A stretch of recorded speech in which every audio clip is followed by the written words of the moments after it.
congratulations on taking a really positive step. This is something that is going to have a really positive impact on your career and therefore a really positive impact on your life. We're going to cover 6 steps together.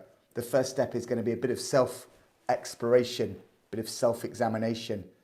We're going to dim the lights down and do some yoga, sit cross-legged, light up some candles, maybe a couple of joss sticks. We're not going to do any of those things. But what we are going to do, we're going to do a bit of psychometrics. We're going to look at your personality preferences. We're going to look at skills that you seem to acquire more easily than others.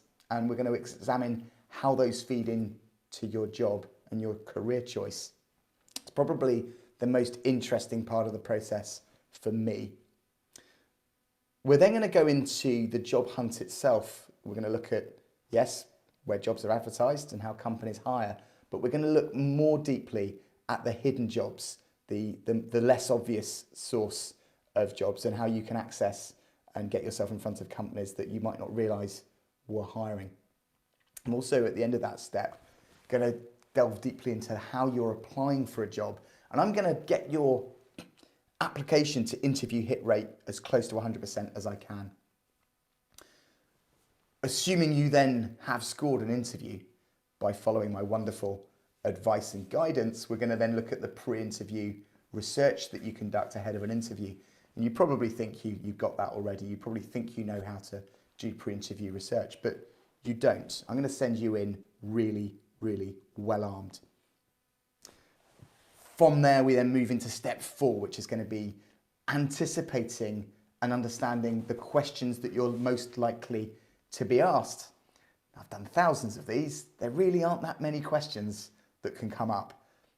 5 routes. There are 5 truths that a hiring manager is looking for. We're going to look at all 5 of those, and then we're going to look at all of the variations and how that spins off.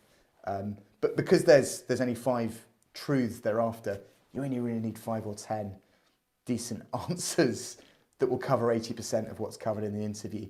And we're going to really get into that and start anticipating what you're going to be asked, and more importantly, preparing what it is you want to tell them. That leads us into step 5, which is preparation, practice, and rehearsal for the interview. So getting quite deeply into the rehearsal.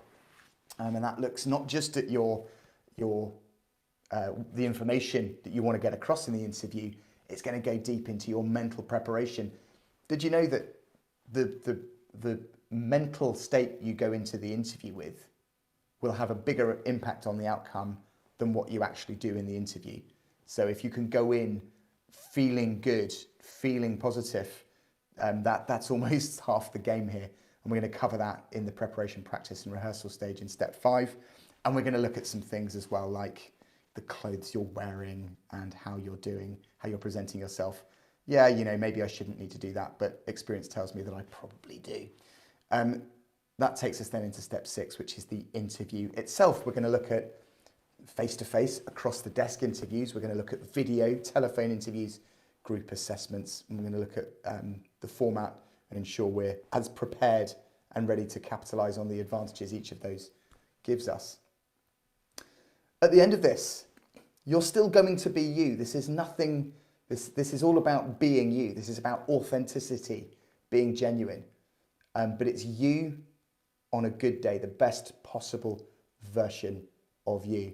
And this is 20 years of experience, all compressed, all the good bits into a really practical, straightforward and enjoyable course. So enjoy, and I look forward to talking to you in the next stage.